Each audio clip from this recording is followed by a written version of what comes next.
Director of Ceremonies, Mr. Manyika, the Honorable Minister of Mines and Mining Development, Honorable Walter Chidakwa, and other ministers here present, the Minister of Mineral Resources of the Republic of South Africa, Honorable Ngoako Romatodi, and all other representatives of other ministries in the region, Civil Service Commissioners here present, colleague permanent secretaries here present, invited guests, ladies and gentlemen. Good morning, ladies and gentlemen. We are delighted to have you here to participate and share in the second edition of the Zimbabwe Diamond Conference. Thank you for coming. That many of you traveled long distances serves to confirm the importance of Zimbabwe as the next great diamond resource. Welcome to Zimbabwe. This year, our conference will be running under the theme, Completing Zimbabwe's Diamond Potential for the Future, a theme that is guided by our national aspirations to emerge as a prosperous economy. We are gathered here today to tap into the global wealth of experience of world diamond experts, dignitaries from diamond-producing countries, senior government officials, and representatives of local diamond mining companies, and to come up with strategies for the sustainable growth and development of the local diamond industry and of the economy as a whole. This year, our conference is meant to halt the marginalization of Zimbabwe and enhance the country's full potential and beneficial integration into the global diamond economy through rebranding of the external perceptions of the country in general and its diamond industry in particular.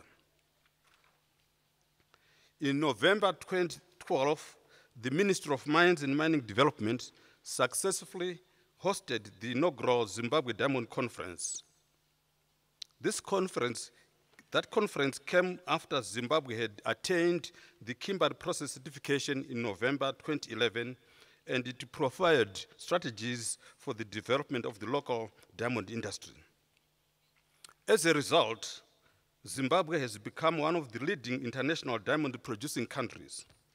However, it is disheartening that the country is still riddled with various challenges that impede the realization of our diamond industry's full potential to bring about sustainable development to the Zimbabwean economy.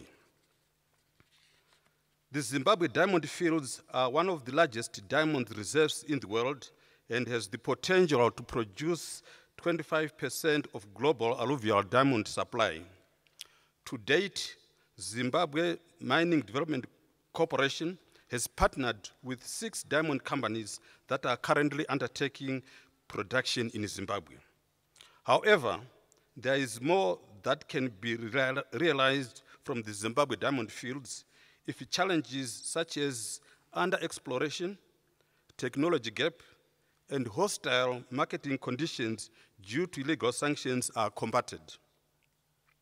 In this edition of the Zimbabwe Diamond Conference, we are keen to discuss how diamonds can be mined to benefit African nations and foreign investors. The conference is to deliberate looking at international best practices, appropriate fiscal regimes, and come up with strategies that the country can implement. We need to look at how we can introduce modern exploration techniques for expediting more diamond discoveries. Of great importance to Zimbabwe, the conference is to discuss how the country should beneficiate its diamonds working according to international standards of transparency. The conference should also highlight to global mining companies across the globe that Zimbabwe's diamond industry has huge investment opportunities, which, if ventured into, are beneficial to foreign investors and the Zimbabwe government in bringing about national development.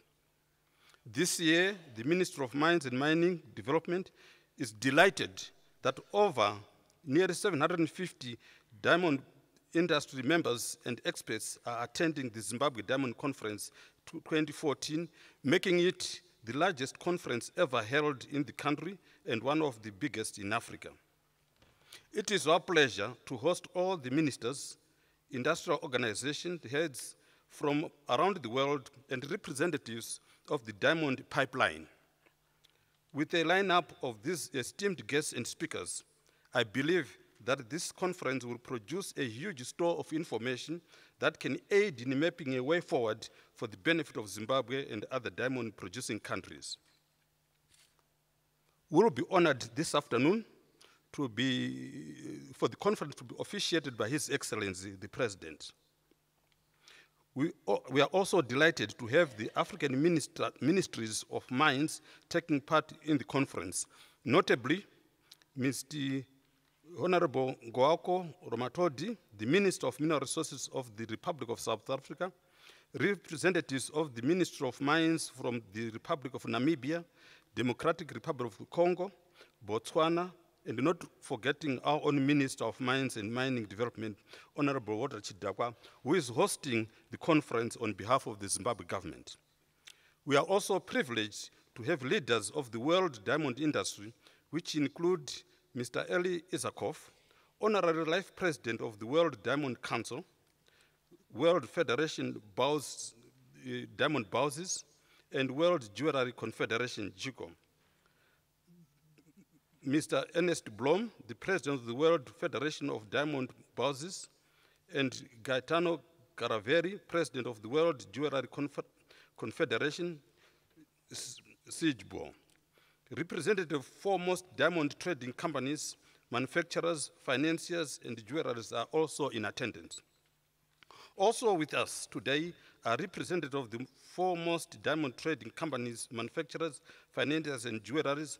Present here today is His Excellency Ahmed bin Sulayem, Executive Chairman of Dubai Multi-Commodity Center Authority, Mr. Shaim Even Zoa, a well-known diamond analyst and journalist.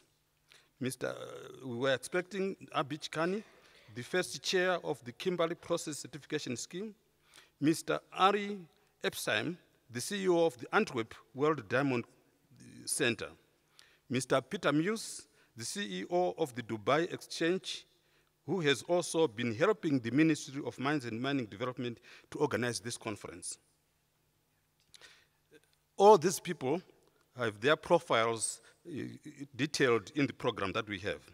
We also have First Element, who are, as we speak, facilitating the first Zimbabwe international tender for the sale of diamonds. The agenda over the 2 days will be quite busy with 3 panel debates which will discuss Zimbabwe's diamond mining industry and exports, beneficiation of diamonds, responsible mineral supply chain, and the Kimberley process. I expect there will be a number of opportunities for further discussions on how we can work together to overcome the challenges that we face in the mining of our valuable minerals, as well as the opportunities for networking. I thank you.